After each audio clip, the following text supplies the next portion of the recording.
In Barcelona, Mercedes seemed to have overcome their troubles of the past year with their W14, showing promising progress. Despite their improved speed, there was something else from the Spanish race that pleased Lewis Hamilton even more. Brace yourself as we unveil the mystery issue that Mercedes appeared to have resolved at last. But before we do that, don't forget to hit that like and subscribe button down below if you like all things F1. Alright, now let's get back to the video. In 2021, the Qatar Grand Prix made its debut in Formula 1. And later this year, the excitement will shift to Las Vegas, where there is no existing data about the track's surface or characteristics. This is where the simulator becomes invaluable. Teams receive precise measurements from F1 and the FIA, and they recreate the track in their simulators. This gives the drivers an opportunity to experience and gather crucial data before the actual race. Even Hamilton, who wasn't initially a fan, now recognizes the importance of the simulator. Wolff stated, "The simulator wasn't Hamilton's favorite tool in the past, but I think we've developed it to a level that is quite good and made it best in class, and he started to see the benefits of it. This fight is so tough that you need to just grab every single marginal gain, and that's why we've progressed together to better understand the car, also with the tool of the simulator." Now, let me explain what a simulator is. Some of you may have seen drivers sharing pictures from inside a Formula 1 team simulator and thought it was just a fancy gaming setup. However, that couldn't be further from the truth. Although they may appear similar, simulators and gaming rigs serve completely different purposes. Gaming rigs are designed for entertainment, providing users with a fun but not necessarily realistic driving experience. The primary role of an F1 simulator is to collect data. Teams invest significant time and effort into designing both the hardware and software. This includes creating an incredibly detailed replica of each circuit on the Formula 1 calendar, with every turn, surface, bump, and bend meticulously incorporated. The purpose of this is twofold. Firstly, it allows drivers to practice, which is crucial given the limited on-track testing opportunities. Secondly, it enables the team to determine the optimal car setup even before reaching the race destination. While adjustments may still be necessary during free practice sessions, the simulator work establishes a foundation for the team's preparation and serves as a valuable tool in their arsenal. This becomes even more crucial when new tracks are introduced to the calendar. But the simulator's importance goes beyond the team's base and reaches the racetrack itself. Let's take a look at the Spanish Grand Prix, where the efforts of a talented driver like Mick Schumacher played a vital role in Mercedes' victory.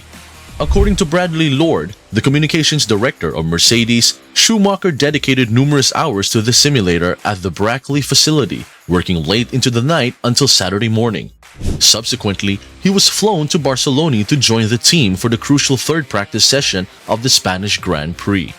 Lord affirmed, "We're always a little careful about saying we're confident, but there's been a lot of hard work back at base.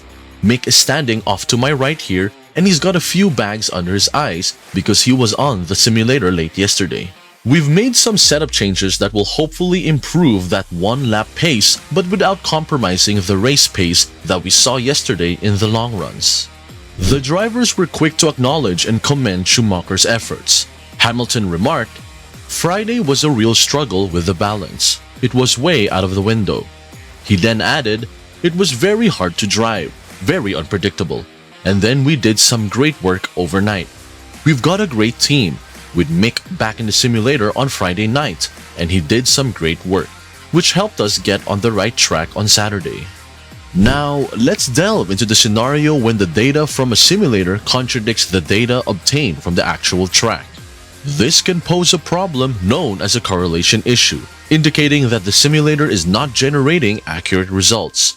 Although rare, such discrepancies can go unnoticed until the team hits the track for the first time. This is precisely what Mercedes encountered in 2022.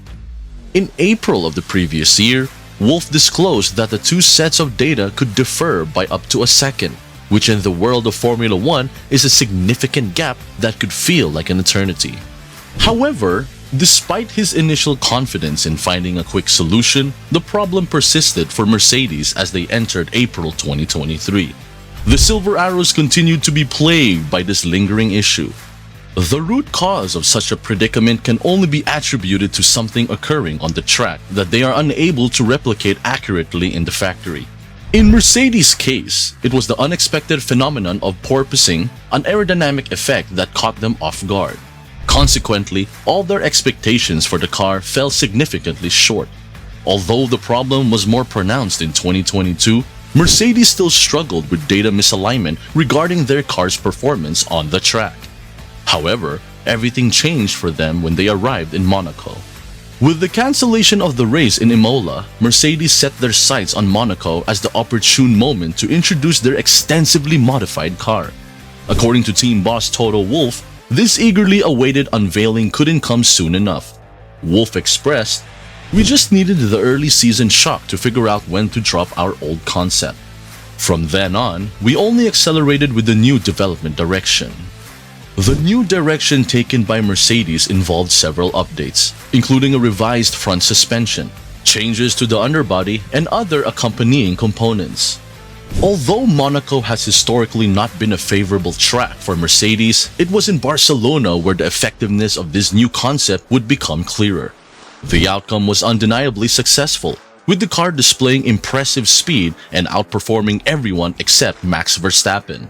Hamilton, who had long advocated for this concept, showed satisfaction with the team's progress. Despite the risk involved, Wolff acknowledged that it was a gamble worth taking. However, the positive gains on the track were not the only cause for optimism. The accurate alignment of data, thanks to Schumacher's simulator work, played a significant role in achieving these promising results. With this significant problem now resolved, what does the future hold for Mercedes? Besides their incredible dominance from 2014 to 2020, Mercedes is also known for their impressive car development over the course of a season. If you compare a Mercedes car from the beginning to the end of the season, you'll see a remarkable transformation aimed at maximizing its performance. However, the 2021 season was a source of frustration for the Brackley team. Despite their efforts, they struggled to make their concept work and only managed to secure one victory through an exceptional performance. Now that the concept has improved and the correlation is accurate, the question arises: how well will Mercedes perform in the second half of the season?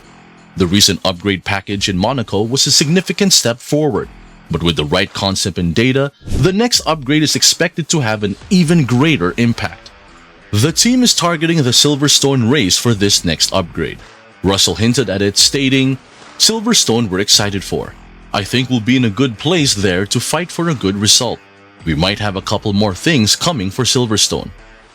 Before wrapping up, we must address another small yet meaningful modification to the W14: the seat. Hamilton had expressed numerous grievances earlier in the year, stating that the seat position in the W14 was excessively forward, disrupting his usual collaboration with the car. The 7-time world champion emphasized his preference for an oversteering car, which was challenging to achieve with the initial setup of the W14. Hamilton remarked, "I don't know if people know. We sit closer to the front wheels than all the other drivers. Our cockpit is too close to the front. When you're driving, you feel like you're sitting on the front wheels, which is one of the worst feelings to feel when you're driving a car. If you were driving your car at home and you put the wheels right underneath your legs, you would not be happy when you're approaching the roundabout. So what that does is just really changes the attitude of the car and how you perceive its movement. And it makes it harder to predict compared to when you're further back and you're sitting closer, more center. It's just something I've really struggled with."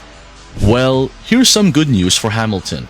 Alongside the other upgrades for Monaco, his seat was also adjusted, ensuring that he's in an ideal position to regain complete control of the car that might leave his competitors trembling in fear. But what does this improved correlation mean for Mercedes' upcoming cars? Could it lead to even more impressive performances in the future? Let us know in the comments below. And as always, thank you for watching, and we'll see you in the next video.